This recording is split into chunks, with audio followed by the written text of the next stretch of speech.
Welcome to the Fearful Fright series, where we will be reading with our favorite green ghoul, Grimmer. Now sit back and enjoy this twisted tale. Today our story is called The Smell of Lilies. The first time anyone noticed her was at the vigil. A teenage girl had gone missing, Emily Harper, 17, and the entire town of Larkspur gathered around the park gazebo, holding candles that melted wax onto their fingers in pale streaks. News vans idled along the curb. Parents whispered. Police walked the perimeter pretending to look busy while avoiding eye contact with the grieving family.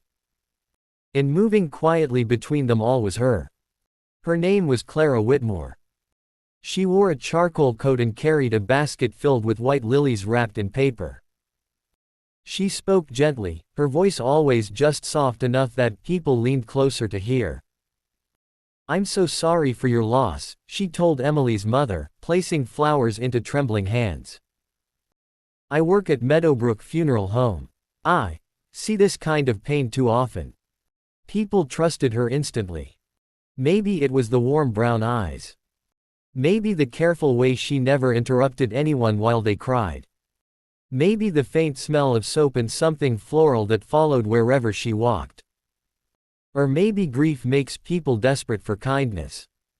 3 days later, Emily's body was found in the woods off Hollow Ridge Trail. There were no obvious signs of a struggle. No broken branches. No defensive wounds. Just a small puncture mark on the back of her neck, barely noticeable beneath her hair. The coroner ruled the cause of death as cardiac arrest due to unknown toxin exposure. Detective Marcus Hale didn't like that answer. He had worked homicide for 14 years, and bodies almost always told a louder story than the reports did. Emily looked arranged, hands folded, clothes brushed clean, dirt wiped carefully from her cheek. Someone had taken time with her. Someone had cared. 2 weeks later, another body appeared. Daniel Reed, 21, college sophomore, found in his parked car overlooking the river. No trauma. Same tiny puncture mark. Then a third. Mrs. Kendra Bell, retired schoolteacher, found in bed as though peacefully asleep. And at every memorial, there was Clara. She attended them all, never intrusively, always helpful. Bringing flowers, pouring coffee, holding hands. Detective Hale noticed her after the fourth death. He watched from across the church hall as she comforted a grieving husband. She rested a hand lightly on his arm and spoke softly, her expression filled with sincere sympathy. People leaned toward her, trusted her, opened themselves to her. "Who's the woman with the lilies?" Hale asked Officer Ramirez. "Oh, Clara Whitmore, funeral assistant. She helped prepare all the victims. Sweetest woman in town." Hale kept watching. Something unsettled him. Not what she was doing, but how calm she looked in rooms filled with devastation. He visited Meadowbrook Funeral Home the next morning. The building smelled faintly of polish and antiseptic. Muted piano music played somewhere unseen.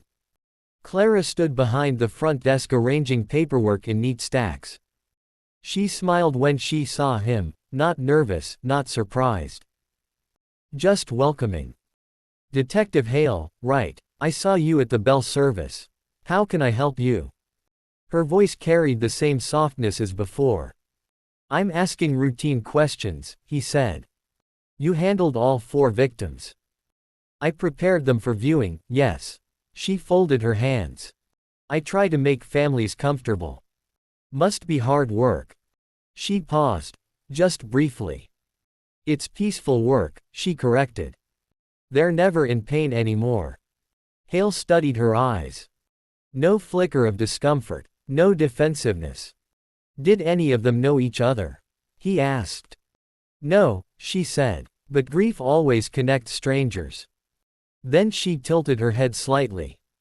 "You're not really asking about them, are you?" Hale stiffened. "You think I did something?" It wasn't a question. For the next month, Hale watched her. He checked her records, spotless. No criminal history. No debt. No disputes. No known relationships beyond coworkers and church. He followed her routine. Home right pointing arrow, work right pointing arrow, grocery store right pointing arrow, home. She lived alone in a tidy blue house near the cemetery. Every evening she watered the same patch of lilies in her backyard. No visitors. No suspicious behavior. And yet, the killings continued. Always the same pattern. Always people she'd later help bury. The break came from the toxicology lab. The poison wasn't common. It was derived from oleander extract, a plant toxin causing heart failure within minutes, leaving almost no trace if delivered in tiny doses. And it required medical precision to administer without struggle. Hale returned to the funeral home with a warrant. Clara didn't resist. She calmly allowed officers to search her house. They found syringes. Tiny ones. Insulin-sized. Clean. Except one. Inside was a faint residue of plant toxin. Hale finally felt certainty settle in his chest. "You're under arrest for 4 counts of murder," he told her. She didn't panic. She didn't argue. She simply sighed, almost relieved. "I wondered when you'd see me." In interrogation she confessed immediately. No lawyer requested. No hesitation. "I choose them carefully," she said. "Why?" Hale demanded. "They did nothing to you." She smiled gently, the same smile she gave grieving families. "They were lonely." "That doesn't make sense." "You see tragedy," she said softly. "I see suffering. I release them from it." Hale slammed his hand on the table. "You're playing God." "No," she whispered. "I'm cleaning up after him." He stared at her. "You expect me to believe you murdered strangers as mercy?" Her eyes softened, not defensive, but almost pitying. "You still think they were strangers?" That night Hale couldn't sleep. Her words crawled under his skin. "You still think they were strangers?" He reviewed the victim files again. Emily Harper, depression counseling. Daniel Reed, recent expulsion and substance abuse. Kendra Bell, terminal illness, hidden from family. 4th victim, severe chronic pain. All suffering quietly. No one else knew. Except someone they had spoken to. Someone people opened up to easily. Someone gentle. Someone who listened. Clara. Hale rushed to the evidence room before dawn and requested the victims' phones. He checked messages. Most were normal. But each victim had one recent contact, an unknown number with short conversations. Kind. Supportive. Late-night reassurance. The tone was familiar. Hale traced the number. His stomach dropped. It didn't belong to Clara. It belonged to him. He stared at the screen, breathing shallow. Months earlier he had volunteered for a grief outreach program, an anonymous support hotline during his insomnia. He spoke to strangers every night. People who were alone. People who felt hopeless. He never learned their identities. He just listened. Comforted. Told them they deserved peace. His hands shook as he opened transcripts.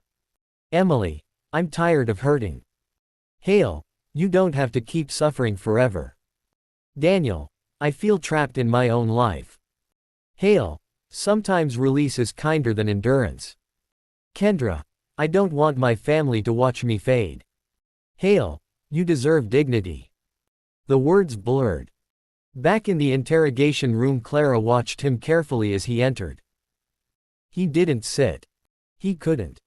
"You chose them because of me," he said hoarsely. She nodded gently. "They trusted you," she said. "You gave them permission to want peace. I gave them the peace. You twisted what I said." "No." Her voice was soft but firm. "I listened the way you did. You eased their fear of death. I completed the comfort." Hale staggered back a step. "You're insane." She shook her head slowly. "You were already helping them die." I only removed the waiting. Silence filled the room. Her final words barely rose above a whisper. I never worked alone, detective. Months later, Clara was sentenced to life imprisonment. The town healed slowly. The killings stopped. But every night Marcus Hale still heard recorded voices through headphones, voices asking if it was okay to stop hurting. And sometimes, before he realized it, he still answered gently, telling them they didn't have to suffer anymore. No one ever connected the later suicides across neighboring counties. After all, the killer was already behind bars.